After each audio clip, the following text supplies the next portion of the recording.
नमस्कार, दीप्स किचन मराठीमध्ये मी दीपाली आपलं मनापासून स्वागत करते। चला तर मग आजच्या आपल्या रेसिपीला सुरुवात करूयात। मटकी बटाट्याची रस्सा भाजी करण्यासाठी मी इथे 250 ग्रॅम मोड आलेली मटकी घेतलेली आहे। एक मोठा बटाटा कट करून घेतलाय, एक मोठा कांदा कट करून घेतलाय, एक मोठा टोमॅटो पण मी कट करून घेतलेला आहे। एक छोटा तुकडा मी वाळलेल्या खोबऱ्याचा घेतला होता आणि तो कट करून घेतलाय। 12 ते 14 मी लसणाच्या पाकळ्या घेतल्यात, अर्धा इंच आलं, अर्धा चमचा जिरे, थोडी कोथिंबीर बारीक चिरून घेतली, अर्धा चमचा जिरे, अर्धा चमचा मोहरी, अर्धा चमचा हळद, एक चमचा धने जिरे पावडर आहे, एक चमचा माझा घरगुती कांदा लसूण मसाला आहे, एक चमचा बेडगी मिरची पावडर आणि चवीनुसार मीठ लागणार आहे। भाजी करण्यासाठी आपल्याला तेल लागणार आहे। मी मिक्सरचं भांडं घेतलंय, त्यामध्ये आलं, लसूण, खोबरं आणि जिरे मिक्सरच्या भांड्यामध्ये काढून घेतले आणि पाणी न टाकताच आपल्याला हे बारीक करून घ्यायचे। पाणी न टाकताच मी हे वाटण बारीक करून घेतलेलं आहे। आता आपण भाजी करून घेऊया। मी गॅसवर कढई ठेवली आहे, त्यामध्ये मोठे 2 चमचे तेल घातले। तेल गरम झाले, तेलामध्ये मी मोहरी घालते, त्यातच आपल्याला जिरे घालायचे। तुमच्याकडे जर कढीपत्ता असेल तर तुम्ही कढीपत्ता सुद्धा घालू शकता। आता ह्यातच आपल्याला कांदा घालायचा आहे। कांदा मी 2 मिनिटं चांगला परतून घेणार आहे। 2 मिनिटं मी कांदा चांगला परतून घेतलाय। आता त्यातच थोडी बारीक चिरलेली कोथिंबीर घालते आणि आलं, लसूण, खोबरं, जिरे आपण जे वाटून घेतलंय तेही घालते आणि पुन्हा 1 मिनिटभर चांगलं परतून घेते।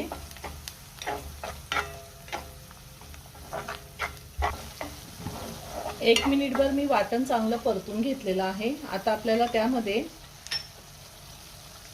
हळद घालायची आहे, काळं तिखट, बेडगी मिरची पावडर, धने जिरे पावडर, पुन्हा सगळं व्यवस्थित मिक्स करून घेऊया। आता ह्यातच आपल्याला टोमॅटो घालायचा आहे। तुम्ही जर माझं चॅनल अजून सबस्क्राइब केलं नसेल तर नक्की सबस्क्राइब करा आणि शेजारील बेल आयकॉन क्लिक करा, म्हणजे मी ज्या रेसिपी अपलोड करते त्याचं नोटिफिकेशन तुम्हाला मिळेल आणि तुम्ही माझ्या रेसिपी बघू शकाल। टोमॅटो मी 2 मिनिटं चांगला परतून घेतलेला आहे। आता आपल्याला ह्यामध्ये बटाट्याच्या फोडी घालायच्या आहेत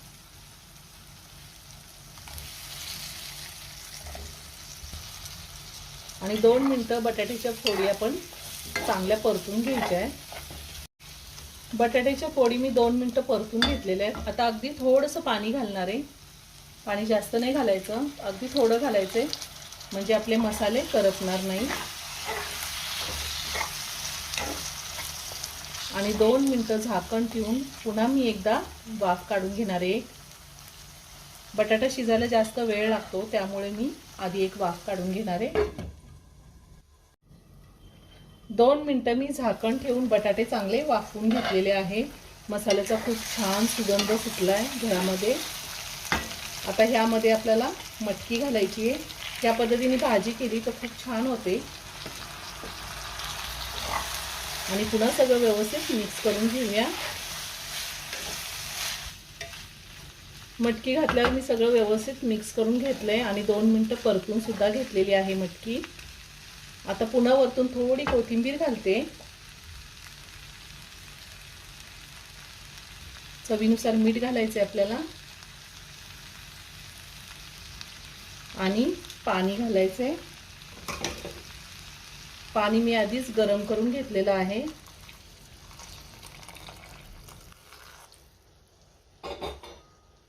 आता पुन्हा सगळं व्यवस्थित मिक्स करून घेऊया। मी 1.5 ग्लास पाणी घातलेलं आहे आणि सगळं व्यवस्थित मिक्स करून घेतलंय। आता ही मटकीची भाजी मी गॅसची फ्लेम लो टू मीडियमवर ठेवून शिजवून घेणार आहे। साधारण 9 ते 10 मिनिटं झालेली आहे। मी झाकण काढते। आता आपण चेक करूया बटाटा शिजलाय का।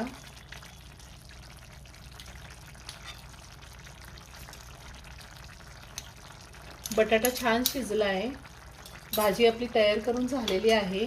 वरतून थोडी कोथिंबीर घालते आणि भाजी एका बाउलमध्ये काढून घेते. खूप छान झाली भाजी. तुम्हाला जर अजून रस्सा हवा असेल तर तुम्ही अजून पाणी घालू शकता. तयार झाली झणझणीत आणि चमचमीत अशी मटकी बटाटा रस्सा भाजी. खूप छान होते. आपण ही भाजी चपाती, पुरी, पाव, भात कशासोबतही खाऊ शकतो. तुम्ही एकदा नक्की करून पहा. व्हिडिओ जर आवडला तर व्हिडिओला लाईक आणि शेअर करायला विसरू नका. रेसिपी आवडली असेल तर कमेंट करून नक्की कळवा. पुन्हा भेटूया अशाच एका छानशा साध्या आणि सोप्या रेसिपी बरोबर. धन्यवाद.